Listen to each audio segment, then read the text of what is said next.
Hai, Assalamualaikum warahmatullahi wabarakatuh dan selamat sejahtera. Bersua sekali lagi dengan Cikgu pada hari ini untuk sama-sama mempelajari subjek Reka Bentuk dan Teknologi untuk tahun 6 di bawah tajuk 5.0 Teknologi Pertanian. Kita berada pada standard kandungan 5.2 menanam secara hidroponik, manakala standard pembelajaran 5.2.7 melakukan aktiviti penjagaan tanaman seperti mengacau larutan nutrien dalam takung dan mengawal perosak, serta 5.2.8 iaitu mengira kos bahan hidroponik.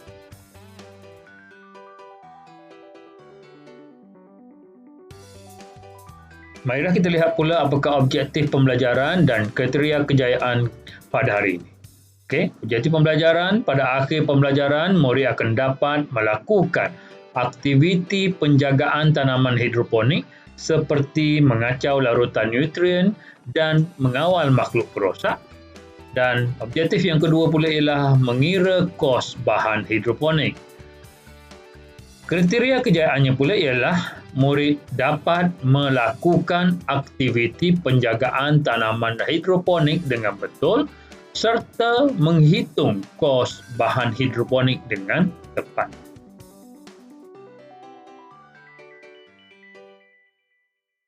Jom kita lihat aktiviti penjagaan tanaman hidroponik. Okey, terdapat beberapa aktiviti untuk menjaga tanaman hidroponik kita daripada rosak ataupun daripada tidak tumbuh dengan sihat.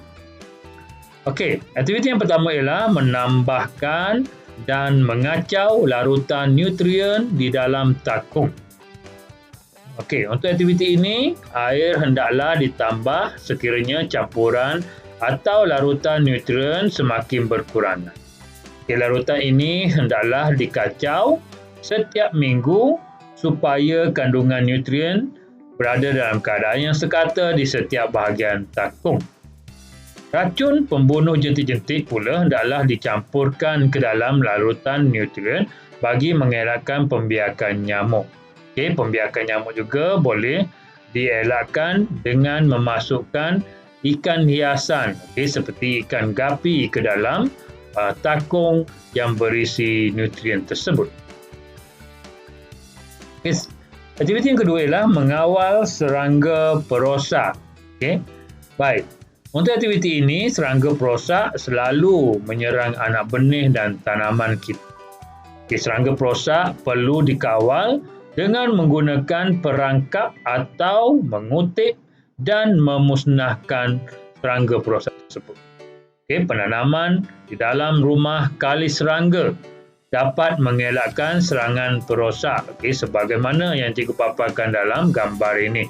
Menggunakan rumah kali serangga yang diperbuat daripada jaring. Aktiviti yang ketiga ialah mengawal penyakit pada tanaman yang kita tanam. Penyakit pada tanaman hidroponik mungkin boleh disebabkan oleh kulat, bakteria dan juga virus. Oleh yang demikian, tanaman yang telah dijangkiti oleh penyakit hendaklah segera dibuang atau dimusnahkan agar ia tidak merebak ke bahagian lain tanaman yang kita tanam.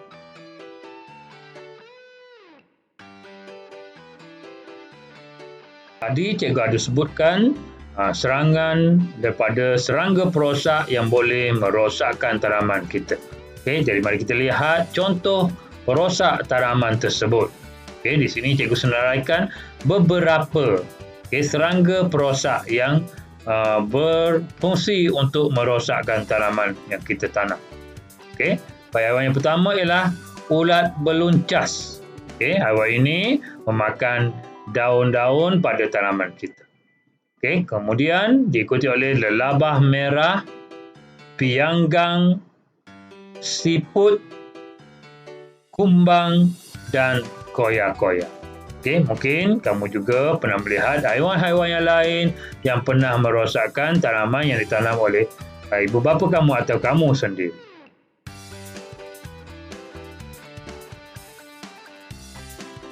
Mari kita lihat pula tentang kos projek saya. Kos projek perlu dikira oleh kamu, okey, untuk melihat berapakah yang dikeluarkan untuk menyiapkan satu projek tanaman hidroponik.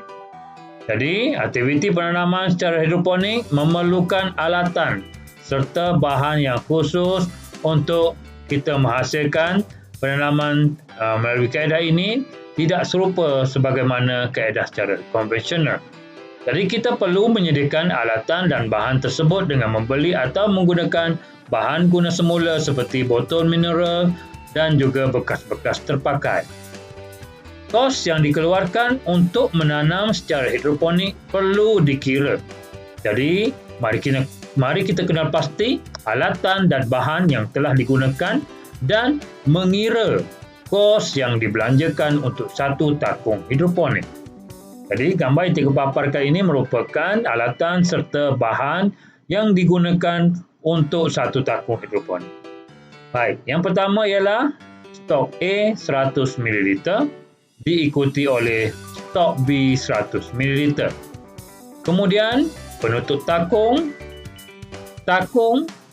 span, alat penyukat, biji benih serta raga tanaman.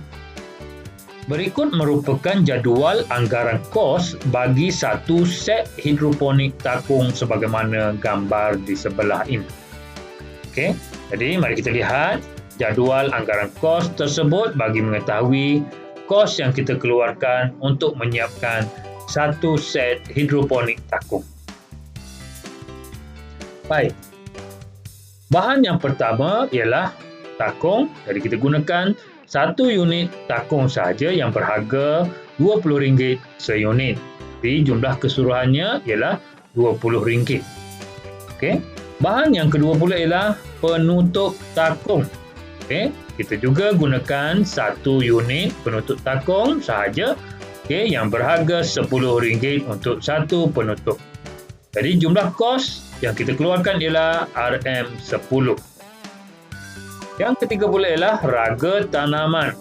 Okey, jadi untuk lubang, untuk 8 unit lubang, 8 unit raga tanaman, kita mengeluarkan kos seunit RM1 dan jumlah kos untuk 8 unit ialah RM8. Okey, untuk yang keempat pula ialah span. Okey, kita memerlukan 8 unit span berharga 10 sen seunit dan jumlah kos yang kita keluarkan ialah 80 sen sahaja. Okey, yang kelima pula ialah biji benih. Kita perlukan atau kita perlu beli satu paket biji benih yang berharga seunit ataupun sepaket biji benih RM2. Okey, jadi jumlah yang kita keluarkan atau jumlah kos yang kita keluarkan ialah RM2. Kemudian bahan yang keenam ialah alat penyukat. Kita perlukan satu unit alat penyukat dan kos unit ialah RM2 dan jumlah kos ialah RM2. Okey, bahan yang ketujuh ialah larutan stok A. Kuantitinya ialah 100 ml dan jumlah kos ialah RM4. Okey. Kemudian bahan yang terakhir pula ialah larutan stok B dan kuantiti yang kita perlukan ialah 100 ml. Jadi jumlah kosnya ialah RM4. Jadi jumlah keseluruhan ialah RM50.80. Jadi murid-murid, terdapat perbezaan antara kos yang kita keluarkan untuk menyiapkan satu set hidroponik takung sebagaimana dalam jadual ini serta gambar ini dengan satu set hidroponik yang kita gunakan bahan kita semula seperti botol mineral dan juga bekas-bekas yang terpakai. Okay? Jadi untuk kita menyiapkan satu set hidroponik menggunakan bahan terpakai, kita tidak mengeluarkan kos untuk takung. Okay? Begitu juga dengan penutup takung dan juga raga tanaman. Okay? Cuma kita keluarkan kos untuk span, biji benih, alat penyukat, larutan stok A dan juga larutan stok B sahaja. Jadi perbezaan kos yang kita keluarkan untuk kita menyiapkan set hidroponik menggunakan bahan kita semula ialah RM50.80 ini ditolak dengan RM20 ditambah dengan RM10 dan RM8 menjadikan jumlah RM38. Okey, jadi setelah ditolak RM50.80 ditolak dengan RM38, okey, menjadikan jumlah keseluruhan untuk set hidroponik yang kita menggunakan bahan kita semula ialah sebanyak RM12.80. Jadi itulah perbezaan kos antara set hidroponik takung yang dibeli dengan set hidroponik yang disediakan daripada bahan guna semula. Jadi perbezaannya amat ketara sekali, di mana kita mengeluarkan kos yang tinggi untuk kita membeli satu set hidroponik takung jika dibandingkan dengan set hidroponik yang kita hasilkan menggunakan bahan guna semula seperti botol mineral dan juga bekas-bekas yang terpakai. Okey, jadi itu bergantung kepada kebijaksanaan kamu untuk memilih daripada set yang mana yang kamu hendak hasilkan. Jadi sekian dahulu daripada cikgu untuk kali ini. Kita berjumpa sekali lagi pada video yang akan datang pula. Okey, Assalamualaikum warahmatullahi wabarakatuh dan selamat sejahtera.